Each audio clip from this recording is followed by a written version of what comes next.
নমস্কার, আরও একটা নতুন ব্লগে আপনাদের সবাইকে স্বাগতম।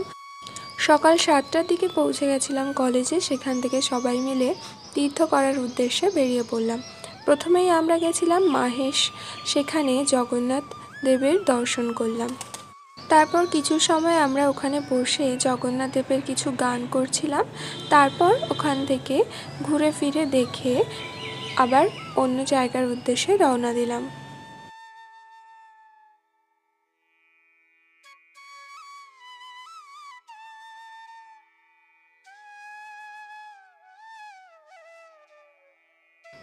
এখানে এসেও আমাদের ঠাকুরমা স্বামীজির দর্শন হয়ে গেল।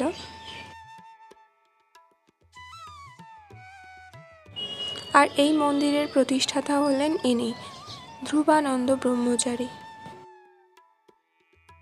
মন্দিরে কোন কাজের জন্য কত দক্ষিণা দিতে হবে তার লিস্ট এখানে দেওয়া আছে। আর এইটা হলো জগন্নাথ দেবের স্নান মঞ্চ। আর সেটা দেখে তারপর আমরা গাড়িতে উঠে পড়লাম আবার অন্য জায়গায় যাওয়ার উদ্দেশ্যে। আমাদের সবাইকে একটা করে রুমাল দিয়ে দিলেন আমাদের একজন দিদি, আর এইটা একটা টিফিন খাবার, সেটাও আরেকজন দিদি দিলেন। তারপর আমরা সেখান থেকে বেরিয়ে পড়লাম। আমরা এবার যাব শ্রী রাধা বল্লভ জিউর মন্দিরে।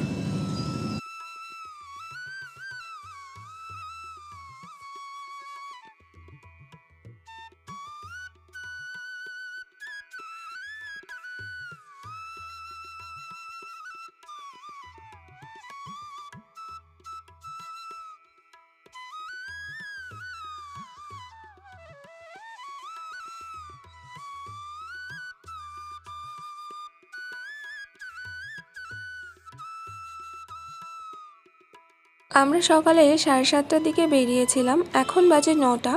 এর মধ্যেই আমাদের অলরেডি দুটো জায়গা দর্শন হয়ে গেছে, এখনও আরও দুটো জায়গা দর্শন করতে বাকি আছে। চলো তোমাদেরকে এই মন্দিরটা একটু ঘুরে দেখাই।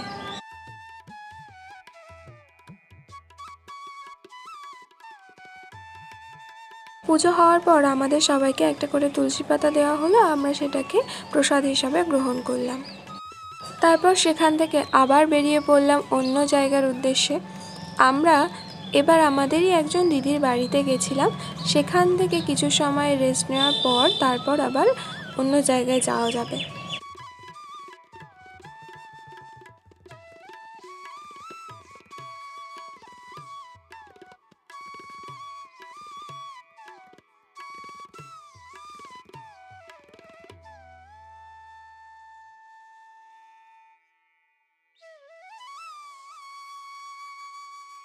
আমরা চলে এলাম দিদির বাড়িতে। এখানে যে কেউ থাকে সেটা দেখে বোঝাই যাচ্ছে না, এত সুন্দর পরিপাটি করে গোছানো।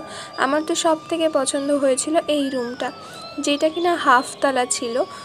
হয়তো যারা অনেক লম্বা তাদের জন্য একটু অসুবিধাজনক ঘরের ভেতরে ঢুকতে, কিন্তু ঘরটা এত সুন্দর আর এত ভালোভাবে সাজানো যে এখানেই মনটা আটকে গেছিলো।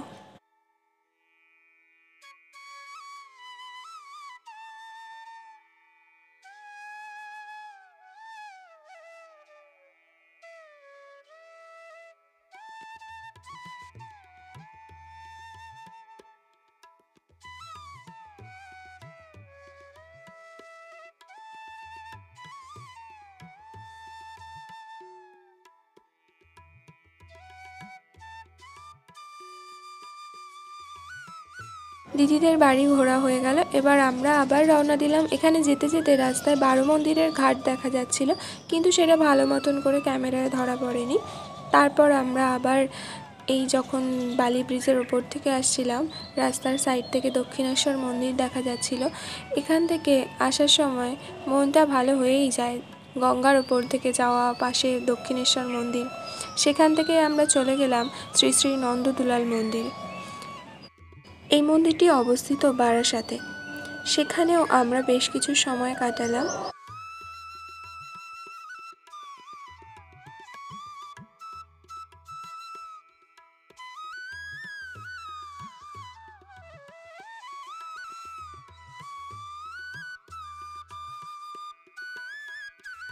এখানে পাশেই এখন একটা মেলা হচ্ছিল, সেখানে বিভিন্ন দোকান বসেছিল।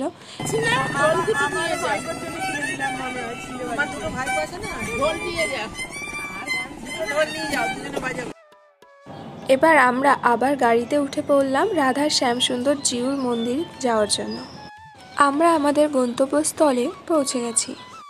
এখানে আবার ক্যামেরা অ্যালাউ ছিল না, তাই আগের দুটো জায়গায় ছবি তোলা সম্ভব হলেও এখানে এসে আর ছবি তোলাটা সম্ভব হয়নি, তাই দূর থেকেই ছবিটা তুলেছিলাম।